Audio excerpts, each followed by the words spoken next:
지구온난화에 대해 알아야 할 5가지 사실들 지금부터 시작하겠습니다. 먼저 첫 번째로 알아야 할 사실은 지구온난화의 배경이 되겠고요. 그림을 살펴보면 태양은 태양 복사 에너지를 방출하고요. 이 지구는 태양 복사 에너지를 흡수합니다. 그 후에 지구가 데워진 후에 다시 이 열은 지구 복사 에너지 형태로 외부로 빠져나가는데, 이때 지구 복사 에너지가 외부로 빠져나가는 것을 방해하는 물질이 있는데 그것이 바로 온실기체입니다. 이 온실기체는 지구 복사 에너지를 흡수한 후에 다시 외부로 다시 지표로 방출하는데, 이때 다시 지표로 방출된 이 복사 에너지 때문에 지구가 더 뜨거워지게 되는데, 이것을 온실 효과라고 하고요. 이 온실 효과는 지구의 생명체들이 살기 좋은 알맞은 온도를 만들어주기 때문에 좋은 효과가 되겠습니다. 그러나 산업화가 진행되고 이 공장과 자동차들이 대량 생산됨으로써 이 매연들이 발생하게 되는데요. 이 매연들은 온실기체가 돼서 지구 내 온실기체량을 증가시킵니다. 그렇게 되면 이 지구 복사 에너지가 더욱더 빠져나가지 못하게 되는데요. 이 온실기체가 흡수한 후 다시 재복사를 하고, 이 재복사로 다시 뜨거워진 지구는 다시 지구 복사 에너지 형태로 밖으로 방출하는데, 온실기체 양이 더 많기 때문에 다시 한번 지표로 들어오게 돼서 그림상으로는 재복사가 2번 됐다고 이렇게 표현했고요. 그만큼 지구온난화가 진행된다는 것입니다. 그래서 정리를 하자면, 화석연료 사용량이 증가하면 온실기체가 증가하는데, 이 온실기체가 증가하면 지구 복사 에너지가 밖으로 더 빠져나가지 못하고 지구에 갇히기 때문에 지구온난화가 발생하는 것입니다.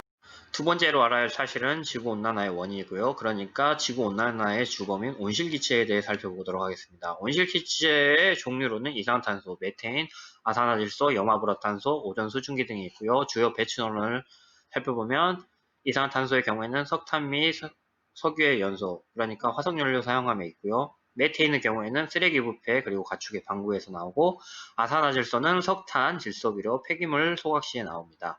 염화불화탄소 경우에는 냉매, 세정제에서 나오고요. 오존은 자동차 매연이 광화학 반응 받았을 때 만들어지고, 수증기는 증발을 통해 만들어집니다.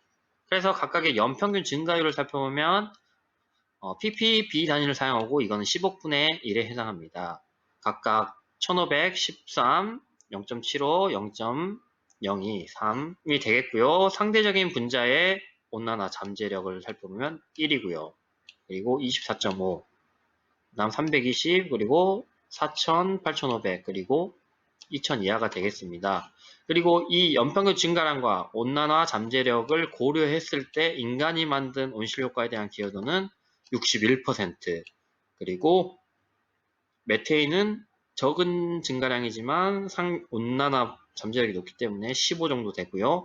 이것도 적은 양이지만 온난화 잠재력이 320이나 되기 때문에 4%가 되고, 염화불화탄소 11%, 그리고 오존 9%가 되겠습니다. 그리고 각각 자연에 의한 온실효과에 대한 기여도는 26%, 2%, 4%, 8%, 그리고 가장 많은 수증기가 60% 됩니다. 그래서 자연 요것만 봤을 때는 온실효과, 그러니까 지구의 생명체가 살기 좋은 온도를 유지해 주는데, 인간이 만든 이러한 영향 때문에 지구온난화가 발생한다고 볼 수 있습니다. 그래프를 한번 살펴보면 산업화가 진행됨에 따라 이산화탄소, 메테인, 산화질소 사용량이 급격하게 증가하는 걸 볼 수 있고요. 35만 년 전 이산화탄소의 증감, 그리고 메테인의 증감 폭과 이 기온변화의 증감 폭이 비례한다는 걸 알 수 있고요. 이렇게 온실기체, 이산화탄소, 메테인 증가하면 기온이 상승한다는 것을 그래프를 통해서도 확인할 수가 있습니다.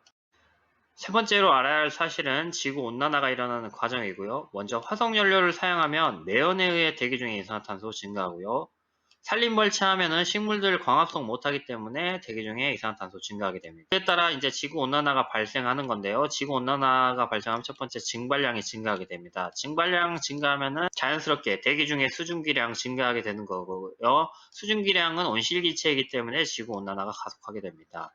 그리고 두 번째로는 해수면 온도가 상승하게 되는 건데, 해수면 온도가 상승하면은 자연스럽게 증발량 증가하고 태풍 발생률 많아지겠죠. 그딴 얘기는 대기 중에 수증기량을 많이 공급한다는 건데, 다시 이 수증기량은 온실기체이기 때문에 지구온난화를 가속화시킵니다. 그리고 해수온도 상승하면 두 번째, 이산화탄소 용해도가 감소하는데요.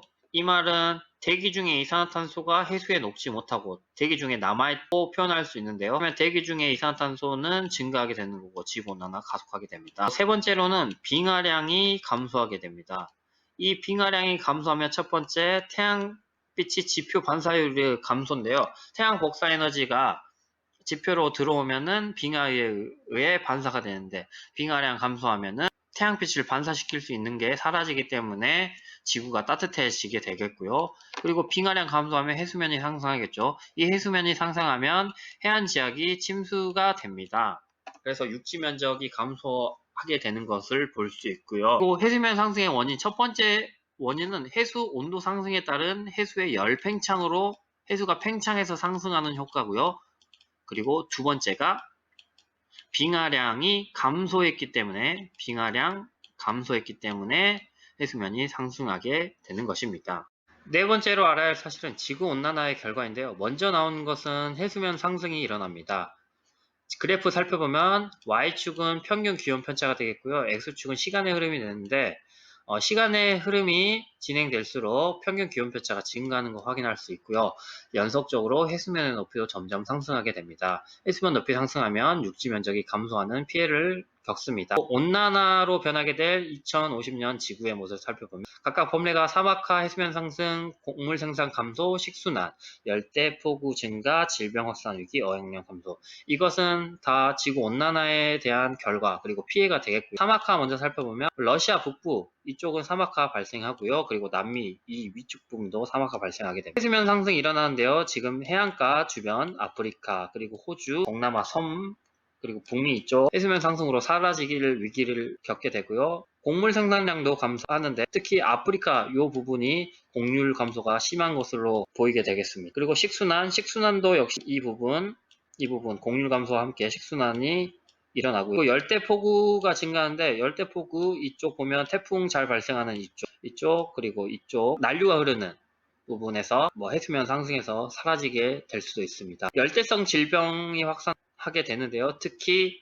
유럽이라든지 중국 그리고 북미 아래쪽 부분에서 아프리카 이 부분도 열대성 질병이 확산하게 되는 위기가 소액량 역시 감소하게 되는데요. 즉 한류성 어종이 많이 사라지게 됩니다. 일본 같은 경우도 어획량 감소하게 되고요. 유럽 이쪽 부분도 어획량이 감소하게 되겠습니다. 다섯 번째 알아야 할 사실은 그렇다면 지구온난화를 극복하기 위해 우리가 어떻게 해야 되는 것을 국가, 기업, 개인적으로 나눠봤는데요. 먼저 국가적으로는 국가 간 기후협약을 통해서 이산탄소를 적게 방출하자 이런 협약을 맺는 것이고요. 기업적 측면에서는 친환경 에너지를 개발해서 화석연료 사용량을 줄여서 온실 감소 또는 정화장치 설치해서 온실가스 배출량을 감소시켜야 됩니다. 우리는 녹색 생활을 실천하면 지구온난화에 대해서 극복할 수 있지 않을까. 이거 이외에도 여러 가지 있는데 그것은 우리가 각자 생각해 볼 문제가 되겠습니다.